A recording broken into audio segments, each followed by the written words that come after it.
Thus spake Zarathustra, the song of melancholy. He, of truth the wooer, not still, stiff, smooth, and cold, become an image, a godlike statue, set up in front of temples, as a god's own door guard, nay, hostile to all such truthfulness statues, in every desert homelier than at temples, with caddish wantonness, through every window leaping, quickly into chances, every wild forest a-sniffing, greedily longing, sniffing. That thou, in wild forests, 'mong the motley speckled fierce creatures shouldest rove, sinful sound and fine colored, with longing lips smacking, blessedly mocking, blessedly hellish, blessedly blood-thirsty, robbing, skulking, lying, roving. Or unto eagles like which fixedly long adown the precipice look, adown their precipice.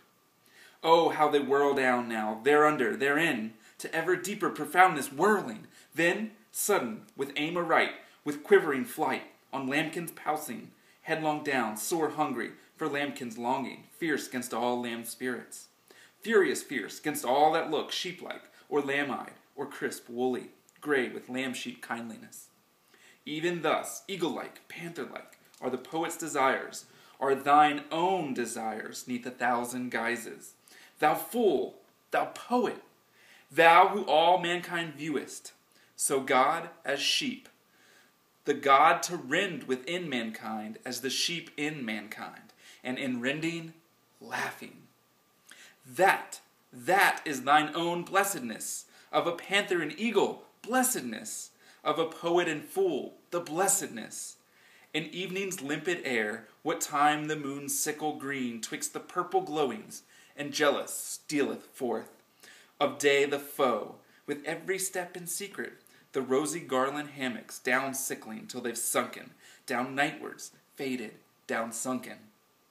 Thus I had sunken one day, from mine own truth and sanity, from mine own fervid day longings, of day a-weary, sick of sunshine, sunk downwards, evenwards, shadowwards, by one sole trueness, all scorched and thirsty. Bethinkest thou still, bethinkest thou, burning heart, how then thou thirstedest, that I should be banned, be from all the trueness, mere fool, mere poet.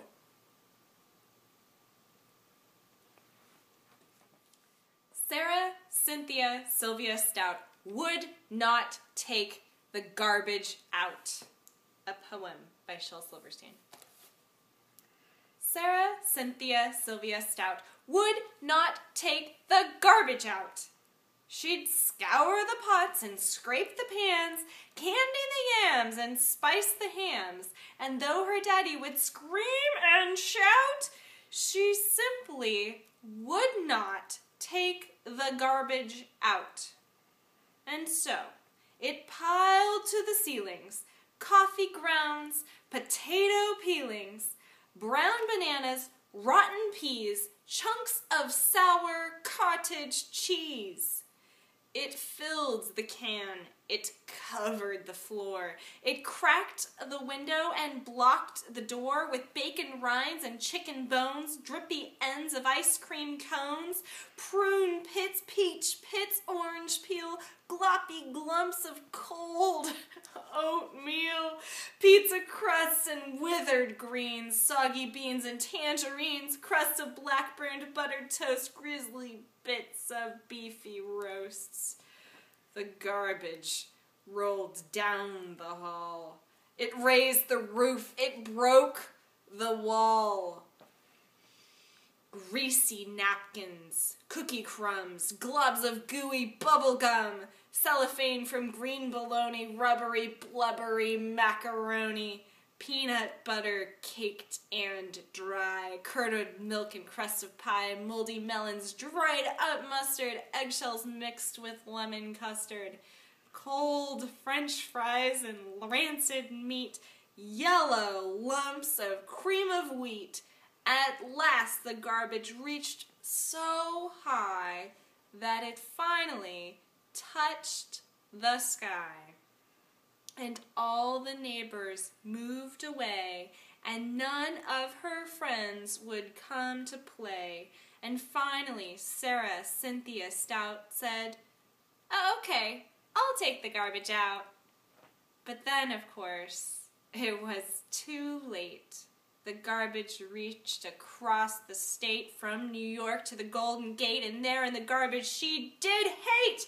Poor Sarah met an awful fate that I cannot right now relate, because the hour is much too late.